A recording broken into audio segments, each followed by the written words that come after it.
As a student, what is the saddest thing you have found out about your teacher? The entire class stood outside the door waiting for him to unlock it like he did every class. We stood there waiting and waiting. Even the late kids were now there at this point. The teacher had never been this late. After around 15 minutes, the principal lets us in the classroom. We all sat down in our chairs wondering what was going on. Then it came. The principal stood up and said something that shocked us all. "Your teacher, Mr. M, has passed away." The room went silent. We were all shocked. It was as if lightning has just struck every person in that room at once. The man couldn't have been more than 43 years old, and he didn't look sick when we had seen him 2 days prior. God, the silence. The principal then explained that Mr. M had been sick for a while with pancreatitis. He never expected to live to an old age and had prepped the staff in case this event ever occurred. Some kids started crying, others asked questions, and some just sat there in silence. We were eventually all sent home early. Mr. M was my 11th grade film teacher. This man was one of the main reasons I am pursuing a career in film editing today. He was the one who started the spark. I dumped my girlfriend after she told me about her sexual past in college. To make a long story short, we were playing a drinking game with some friends and she admitted to having at least 2 threesomes during college and sleeping with around 13 guys. To be honest, I never asked her about her past before, cause I just thought it was whatever. But damn, something about hearing that made me squeamish. I don't think I'll ever recover, honestly. I know some people are gonna call me a misogynistic or a shamer, but I honestly couldn't care less. I knew I could never recover or move past what I heard. I broke up with her next day and said I hope you find someone right for you one day. She obviously started crying and she's still texting me, but I'm already mentally checked out. I'm 24, so I know I got a full life ahead of me. Am I the asshole for snooping into husband's phone and finding provocative pictures of my best friend under hidden photos? I'm pregnant. I had a weird suspicion and I acted on it. Went through my husband's phone and found provocative pictures of my best friend on there that were recently added. They are not sleeping with each other. He pulled them off Instagram.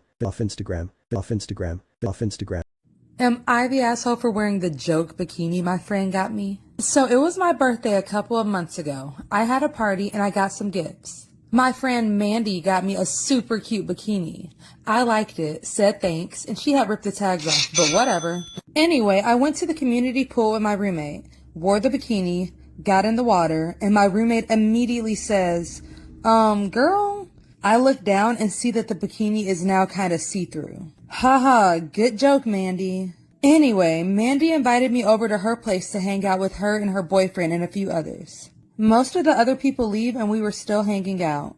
I was like, what if we get in your hot tub? She thought that was a good idea, so we all went to change. I met her boyfriend in the hot tub while she was getting drinks. I hopped in and immediately he's looking at my chest. I pretended like I didn't notice and just made small talk. She comes out a few minutes later and just looks in. What is your accidentally caught your spouse cheating horror story? One of my former coworkers loaded in an SD card with a scanned project file on it. He put it into the conference room PC. We were treated to explicit pictures of his wife doing it with another guy. We were just stunned. This was in a senior budgetary meeting with the outside accountants and auditors, and he was sitting right there and we were looking at his wife and another guy going at it. I reached over and shut the projector off. Nobody said anything. He got up and walked out and drove off in his car, left his phone and laptop sitting on the table. He wound up driving to his parents' house 3 states away. He was gone for a week. I got revenge on my bully. In school, I was relentlessly bullied. 2 girls in particular had it out for me. I was shy, loved to read, didn't do the popular stuff, so I was the perfect victim. They'd literally torture me by holding me down in the staircase when we were alone and sticking pinboard pins into my arms, legs, and feet. Well, I finally got my revenge. I went to try out a new ice cream shop, and lo and behold, one of the girls was serving the ice cream. I have multiple allergies, including milk and gluten, of which the ice cream shop claimed to be cautious. So I ordered gluten and dairy-free ice cream, and set my phone camera up to film the area where the ice cream was prepared because I saw that the girl had recognized me and was certain she'd try something, and she did. I caught her on camera putting a spoonful of milk in the bottom of the bowl and crumbling the gluten-consisting wafers over everything, then camouflaging it with the last scoop of ice cream. She put it down in front of me and said, "I hope you enjoy it." I sweetly smiled at her and asked if she could get the owner of the shop because I wanted to thank her for being so welcoming to guests with allergies. I showed the owner the video and told her that I'd like to press charges. Bully will never work anywhere where she'll come in contact with food again, and she'll have this on her criminal record for years. What is the funniest real-life story you can tell? One day in college, the teacher had stapled answer sheets to the back of every test by mistake. A few minutes after passing the test around, his phone rang and he stepped out. Everyone had noticed the answer sheet and we decided that we could all use it and tear it off after. So I checked each of the answers and they were all correct except for the last one. We were to draw a flowchart for the process. I checked the answer sheet and it said answers will vary. I drew my flowchart, tore the answer sheet off, and walked to the front of the podium to turn in the test. When I got to the podium, I had to know. I needed to see what everyone else had drawn for the flowchart. Everyone had written on their tests, answers will vary, answers will vary, answers will vary. My neighbor bangs on the floor. I have an upstairs neighbor who always bangs on the floor when she thinks I'm being too loud. She also leaves notes on my fence, shaming me to the street. However, despite her strict rules of conduct, she herself stomps around her apartment and plays loud music at 6:30 a.m. while she showers. It's quite entertaining, I must say. I live, laugh, and love here under her reign every day. The other day we had our first day of spring. It was a beautiful and warm day with a gentle breeze that entered the house. I noticed that my naughty neighbor had her balcony doors open too. So I immediately decided to do a little DIY project. I grabbed some spray paint, closed my doors with my dog inside, and started repainting the legs of my outdoor chairs. Every time my neighbor closed her doors, I took a break. And as soon as she reopened them, I went back outside to apply another coat of paint, letting the fumes drift into her house with the lovely spring breeze. I could hear her slamming the door a little harder each time, and it was like sweet music to my ears. I made sure the entire painting process took the whole day, so she couldn't fully enjoy the sunshine. It was such a satisfying success that I might consider taking up furniture revamping as a new hobby. My ex cheated on me because she thought I was going to break up with her. So for a little backstory, I 33M had been dating Sarah 32F for 6 years and loved every second of it. We were literally soulmates, and so obviously I was going to ask her to marry me. I decided that I would take her to a really expensive restaurant, and when we got back I would have a beautiful display with loads of flowers and a sign asking her to marry me. So when the day came I was all dressed up in a 400-pound suit, and when I told Sarah we needed to go she came downstairs in a t-shirt, jumper and jeans. This upset me quite a bit. Once we were in the car and halfway to the restaurant Sarah told me she felt ill, asked if I would pull over at the pharmacy and get her some paracetamol. Thinking nothing of it, I obliged. However, when I came out of the store my car was missing and there was an envelope addressed to me where the car was parked. Inside the envelope were pictures of her naked with another man and a note that said she knew I was going to break up with her, so she decided to cheat on me and leave me before I could do it to her. Obviously, when she arrived home and saw the display I had set up in our room, she realized she had made a massive mistake. About 10 minutes after being abandoned I got a call from her. She started the call by claiming it was a big joke, but when I mentioned the pictures she became really apologetic and then followed up by telling me she can't wait to get married. I hung up and called my friend and asked if I could stay the night, which is where I'm writing this from. I've got no clue what I should do. Should I take her back? Should I take her back? Should I take... What will never not be funny? Accidentally walking in on my dad, my uncle, and my grandma smoking of my grandma's medical marijuana as a teen. My grandma saying, "Are you in or are you out?" Mostly asking if I was going to keep this secret from my aunt. Not knowing any of them smoked and saying yes, because how often does that opportunity occur all at once? I take a couple hits and we go to dinner, hot dogs and macaroni. We all keep our cool, probably too silently eating our food, and I look over as I'm trying to suction off that inevitable first bite of bread bun from the roof of my mouth, and I lock eyes with my tiny little grandma doing the same thing, and the seal of silence broke, and we laughed so hard despite trying to hold back. My uncle and dad covered their plates as we burst out laughing, mouths full. My aunt in utter confusion and sudden realization all at once, just shaking her head while we tried to control ourselves to no end. Best memory ever. Still makes me laugh. It's the small things in life. There's nothing bigger. Nothing bigger. Am I the a-hole for having a snack? For background, I'm recovering from an eating disorder. Part of my recovery means that if I'm hungry, I need to eat. I need to get used to responding to hunger by eating. If I don't eat when I'm hungry, it can become a habit, and I could relapse. I know that's hard for a lot of people to understand, but it's the best way I can explain it. I always carry snacks to accommodate this. My boyfriend asked me to go to a family event with him at his aunt's house. Dinner was at 6:30, but the gathering started at 4 and we were on time. Around 5:30 I started to feel hungry, so I ate a small granola bar from my purse to reinforce the eat when you're hungry rule. Dinner was at 6:30 and excellent. When we left, my boyfriend was upset. He said I offended his family by eating a snack before dinner was served and implied they were bad hosts. He said I should have waited. I reminded him that I have to eat when I'm hungry. He said dinner was in an hour and should have been sufficient to enforce the rule, but it doesn't work that way. I have to eat as soon as I realize I'm hungry, or it's a slippery slope that could lead to me going days without food. Boyfriend was angry and accused me of just wanting attention and being inconsiderate. Should I? My boyfriend said the quiet part out loud. Last night my boyfriend, 20, and me, 21 female, were going to have some fun. For context, this is the only non-abusive relationship I've ever had, especially in regards to lovemaking. To put it lightly, my other relationships didn't give a crap about me or my pleasure. Sometimes I get worried my current boyfriend doesn't care about my pleasure, but I've been convincing myself that I'm just paranoid and putting up a wall because of my last relationships. So we're getting in the mood, and I notice once again he is not doing much for me and I'm doing everything for him and his pleasure. For instance, this happens often. I put his hand down there and he moves it away. I tell him I really want to finish tonight and he immediately does an annoyed face with a big sigh. I'm confused. He says, but that's so much work making you finish. I don't know if it's your ADHD or something but. And I immediately stop what I'm doing and my mind goes blank. I do have ADHD, but let me tell you, this man doesn't do anything to pleasure me. He has said he finds vaginas gross, so let me tell you this has nothing to do with my ADHD. Last night he confirmed my worst fears, that for 5 effing years I've been dating him and he doesn't R/2 hoarder. I asked my mom if she wanted to be buried or cremated. She only sobbed and pleaded with me to kill her first. I got a call from my father that my mom passed away today. Who am I living with? There's this girl, Jessica, in my 2nd grade class who never participates, so I've been trying to call on her during reading time, but she never reads. I've been mildly frustrated lately until one of my students asked me why I always called on Jessica, even though there was no one named Jessica in her class. People, what is your downright scariest real-life story? Serious. I was home alone when I was 11. I had just fallen asleep and someone tried to break in the front door. I called 911 and hid in the pantry in the bottom shelf. They came to the door next to the pantry and tried to break into that door too. The police got there and one of them picked me up and held me until my mom got there. I wouldn't let go and he made sure I felt safe. I'm 27 and haven't stayed home alone much since. The day I signed a lease for my first apartment I got a dog so I wouldn't be alone. It's pretty traumatizing when you're that young. I was 6 and watched my 3-year-old sister get run over by my uncle's car. She was playing at the bottom of a hill driveway. Uncle was working on a car up top and it slipped out of gear. I watched the car moving and called to my sister but she didn't move, which ended up likely saving her life as she didn't get hit by the wheels. She was small enough that she got dragged underneath it a few feet. I was absolutely speechless and ran to find my aunt. She went in an ambulance to the hospital but was relatively okay. No lasting physical damage. I've become less affectionate with her, in public and in private.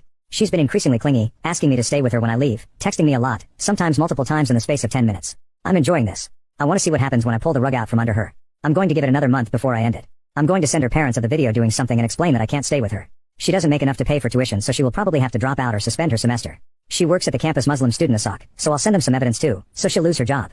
I don't really know how effective this last thing will be, but I'll send evidence to her friends too, as she lets this guy talk bad about other people in her life, and even agrees with him. And then I'll ghost her. That's it. No family, no education, no job, no friends, no boyfriend. She destroyed our future, so I'm going to destroy hers. I think the grief will probably hit some time after that, but not that much. She said some devastating things about me to him, all of which were untrue or very exaggerated, but I can't get the thought out of my head that she has this false image of me, and that there was never any respect there in the first place. You can't love someone and do what she did. I don't love her anymore. I hate her. I loved what we had in the past. At what we had in the past. At what we had in the past. At what we had in the past. People, what is your downright scariest real-life story? Serious.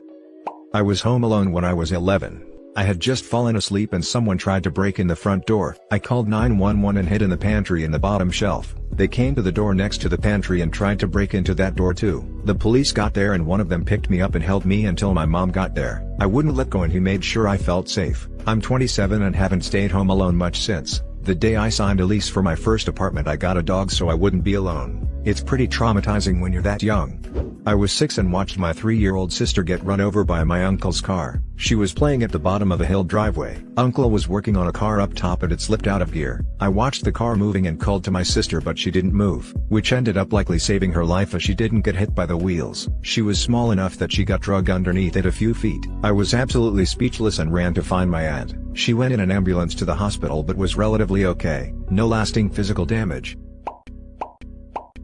If the girls have to wear the new uniform, then the boys will too. Many years ago, I worked in a small coffee shop on a university campus. Work was great. We had fun and loved the owners. Unfortunately, after 2 years of working there, they retired. New owner came in, put up multiple cameras, and used to proposition the girls, we were all university students, so 17, 21 years old, that they would get extra shifts if they went home with him. If you argued back then, you got your work hours cut down the bare minimum. A couple of months in, he decides that he's going to change the uniform. Our uniform was just a loose black polo shirt with the cafe logo, black pants, and closed shoes, standard coffee shop staff attire. He decides that the uniform will change, but only for the girls. Now the girls will wear a midriff top with the cafe logo and low-rise pants. The boys still get to wear the old uniform. We argued that it was unsafe. Hot coffee and plates of food next to bare skin, and got told too bad. So sad. Staff got together and hashed out a plan. The first day of the new uniform, the girls showed up in the old uniform. The boys showed up in the midriff tops and the low-rise pants. The new uniform policy lasted an hour. Boss was not impressed. No one lost their job because our coffee shop was right next to the law faculty. One of the students had already had a conversation with her lecturer about what was going on. I'm pretty sure that if we'd been fired for non-compliance with uniform, the boss would have found himself in far more trouble. What's the most horrific act committed by someone you know personally? Guy I went to school with was real calm, very smart, and everyone loved him. He was a gentle person from what I remember. He had lost his mom a couple years before this. She was a nurse and they found her dead in a hospital room during her shift. Unknown causes. Our senior year of high school, dude is a championship wrestler, dominating his grades, and just doing good. He lived with his dad who was a police officer for years and years. At lunch one day he left school and came back. Everything was normal and the day was finished out. His dad did not show up for work that evening, and the police department sent someone to go knock on his door. They found the house ransacked and his dad lying in bed, deceased. Later that night they called my grandmother in for questioning because she cleaned their house once a week. Not much later than that, the guy I went to school with broke down and confessed that he had come home on lunch to ask for money, and he and his dad got in an argument. His dad laid down like normal for his shift, and he took his dad's service pistol, gunned him down, and after realizing what he'd done, he'd freaked out and turned the house upside down to make it look like a robbery, then went and finished the day at school to try to make it seem like he had no clue what had happened. Shut. What's the dumbest thing you've done out of pure horniness? On weekends during high school, I frequently would sneak out of the house and sneak into my girlfriend at the time's parents' house.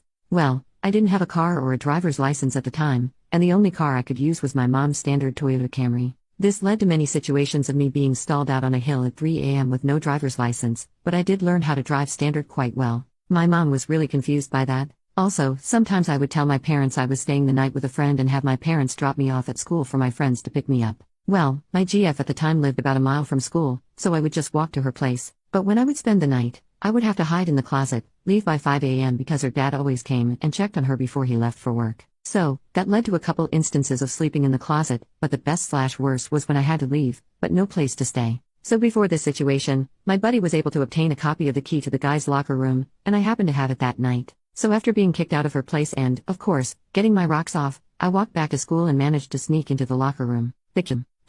Women of Reddit, what is the creepiest way that a stranger has tried to come on to you? Guy who showed me what our future kids would look like via some face app. Guy who I served in a bar I worked at when I was 18. He told me he was going to walk behind that bar and finger you until you effing finish. He was in his 50s. He did not finger me, as I threw him out and barred him. Old lady here. Asked an even older man about the right kind of bit for a particular piece of material I wanted to cut, since we were both in the power tool aisle. He told me which one to buy and then immediately asked if he could kiss me. After telling him no and quickly walking away, I see him just a few minutes later pushing a cart with a female companion I believe was his wife or girlfriend. For people who have dated rich people, what did you learn? My ex-wife had a grandfather that was a multi-millionaire. Christmas time at their house was like being in another world. All of the different family members would try to get a moment with the king and would suck up to him as much as possible. I spent my time down on the ground playing with my kids and was happy to get out of there. About a week or two after the second Christmas, I got a phone call from Grandpa. He wanted to know what he could do for my family. I told him I didn't want any of his money, but I would like my kids to know their great-grandfather. Later that year, he showed up at our place unexpected and spent most of the afternoon telling stories with me about his youth. He set up a trust fund for each one of my kids to have their college paid for. A little bit after that, he told me out of all of his in-laws, I was the only one that never asked him for anything but to be himself. What's the worst thing you've ever heard a teacher say at school? In 6th grade, there was an Indian girl in our class, and she was getting teased because of the way she smelled. She didn't smell bad, she just smelled like Indian food, and our teacher did this thing where she would pull a student into the hall and talk to them either about bullying or being bullied. Well, she took this girl into the hall and had one of her talks with her. The teacher then comes back into class and tells us all that she had a talk with the girl and explained to her that maybe her family could eat their more traditional foods on the weekends and more American foods during the week. I will never forget being 11 to 12 and thinking, is she crazy? I felt so bad for the girl. I told my mom about it when I got home that day, so my mom started packing me Syrian lunches. My mom was half Syrian, and called the teacher and shouted at her for it. The teacher then apologized to the class and the little girl. What is the most unprofessional thing a doctor has said to you? I had severe acne, and the conventionally attractive young female doctor with perfect skin and a full face of makeup refused to prescribe me something, and instead told me that I shouldn't feel bad about having acne because appearance didn't matter and personality is all that counts. While I did agree with her, I still wanted to fix my face from the horrible, disgusting red spots everywhere.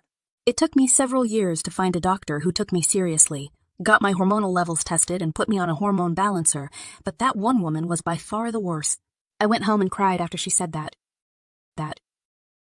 I can't sleep in the same room as my boyfriend when I'm at your house? Fine, we won't sleep there. I was a recent college graduate who had made the immoral choice to move in with a boyfriend without getting married. We moved in together in another state about a 6-hour drive from my parents, who lived about 2 hours away from the boyfriend's parents. When we came back to visit, my parents made us sleep in separate rooms, beds because we weren't married. After a visit or two like this, Christmas holiday rolled around. We were planning to be in the state for the whole week between Christmas and New Year's, splitting the time between the two families. We start by spending 2 nights at my parents', then around dinner time, the 3rd day, we leave to head to his parents'. My parents are surprised and confused that we are not staying longer. They expected us to split the time evenly. My reply, well, at his parents' house, we get to sleep together, so we want to spend the night there. Bye. Before the next visit, they let us know they have decided that since we are a committed couple, they will allow us to share a room, even though we're not married. Am I the asshole for telling my soon-to-be mother-in-law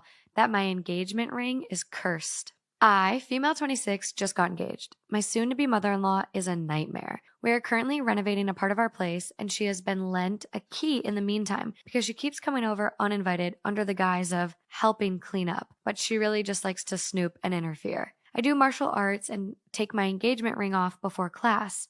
I came home from an afternoon class one day, and my engagement ring was not in the jewelry dish that I leave it in. I asked her about it, and she told me that she'd taken it to a jeweler to get it cleaned. She looked super smug about it, and when I asked which jeweler, she pretended she couldn't remember. I didn't want to give her the satisfaction of having a reaction to it, so I just let it slide for a couple of days. A couple of days pass, and I ask her about it again, and she's super vague, still pretending she can't remember which jeweler and saying she's too busy to go pick it up anytime soon. What's your secret that could literally ruin your life if it came out? I once helped out my female friend's family by taking care of their cat for a week. Every day for a week, I would go over there and snoop around their house. I found my friend's diary, and proceeded to read the entire thing. I used this information to get her to like me, and she is currently my wife. I cut off all contact with everyone I know and moved to Kenya. I tell people a fake name and a fake background and have made it appear to my family that I died on boat trip in the Pacific. No, I am not joking. I am dead in the United States. I accidentally killed 7 people. I put a rag into a new water heater exhaust to keep debris out and installed it in a rental. I get a call a week later, there's been an accident. I show up and there's a ton of EMS and police. They ask me where the gas shutoff is, and I go down to shut the gas off and see the end of the rag I forgot sticking out of the top of the heater. Rip the rag out, shut the gas off and head upstairs only to be told all the tenants were dead. I drink all day now and sleep. It's killing me from the inside every single day, but if I say anything my family is ruined. We have a bunch of rental properties and we'd be shut down. Women of Reddit, what was something you didn't know about men till you got with one? Morningwood. Had absolutely no idea that thing just pops up every night till I started dating my first boyfriend. That whole thing about the weight of their heart being their stomach? Accurate. I once hooked up with a guy I met on Tinder, made him breakfast the next morning. He said no woman had ever cooked for him before, looked teary, and now we're married. How rarely they get complimented. I told my guy that I loved his shirt and he didn't even know what to say. He told me he couldn't remember the last time someone complimented him, so I've started looking for little, random things to compliment him on. What's your personal butterfly effect story? My aunt was always on time to everywhere. It's trauma left over from her childhood. She lived in the Bronx and worked in Lower Manhattan, so she usually had to get up pretty early to get to work on time. One night, the power in her building went out. No idea why it was the only building in the area affected. Her digital alarm had reset when the power came back on, so her alarm did not wake her up. She woke up with 30 minutes before she should be at work. Panicking, she got ready and ran to the subway. The subway by her apartment was having maintenance issues and she got stuck for 20 minutes 3 stops away. For the first time in her life, she called into work sick, saying she'd be in too late and would work overtime the next day. She walked back to her apartment and fell asleep. She woke up about 4 hours later when one of my other aunts was pounding on her door. My other aunt was hysterical because she hadn't been answering her phone. And that's how a weird electrical mishap caused my aunt's alarm clock to reset, making her late, missing her train, meaning she avoided being in the building next to the World Trade Center on 9/11. Am I the asshole for telling my soon-to-be mother-in-law that my engagement ring is cursed? I, female 26, just got engaged. My soon-to-be mother-in-law is a nightmare. We are currently renovating a part of our place, and she has been lent a key in the meantime because she keeps coming over uninvited under the guise of helping clean up, but she really just likes to snoop and interfere. I do martial arts and take my engagement ring off before class. I came home from an afternoon class one day, and my engagement ring was not in the jewelry dish that I leave it in. I asked her about it and she told me that she'd taken it to a jeweler to get it cleaned. She looked super smug about it, and when I asked which jeweler, she pretended she couldn't remember. I didn't want to give her the satisfaction of having a reaction to it, so I just let it slide for a couple of days. A couple of days passed and I asked her about it again, and she's super vague, still pretending she can't remember which jeweler and saying she's too busy to go pick it up anytime soon. Truck drivers, what's a creepy story you've got from the middle of nowhere? My great uncle drove big trucks. Living in the middle of nowhere, sometimes people would leave trash on the road. And since he had a big truck, he just smash into said boxes or paper and continue on. One day he was coming up on a cardboard box and just had the urge to swerve and miss this one. He misses it and passes by with no incident. Looks in his rear view to look at the box, and out pops a kindergarten-age little kid that just heads back to their house as nothing happened. Years ago I read about a guy who was riding with his truck driver father as a child. They were in the middle of nowhere, and they were coming up on a person laying in the road with no one else around, no cars, etc. His dad blew the horn, they didn't move. He blew it again as he got closer, they didn't move. He told his son to put his head down and cover his eyes, and he ran the person over. When they looked back, a bunch of people who were previously hiding were running out of the woods, and the gist was that his dad knew it was a setup for a robbery or worse, and wasn't chancing it with his child.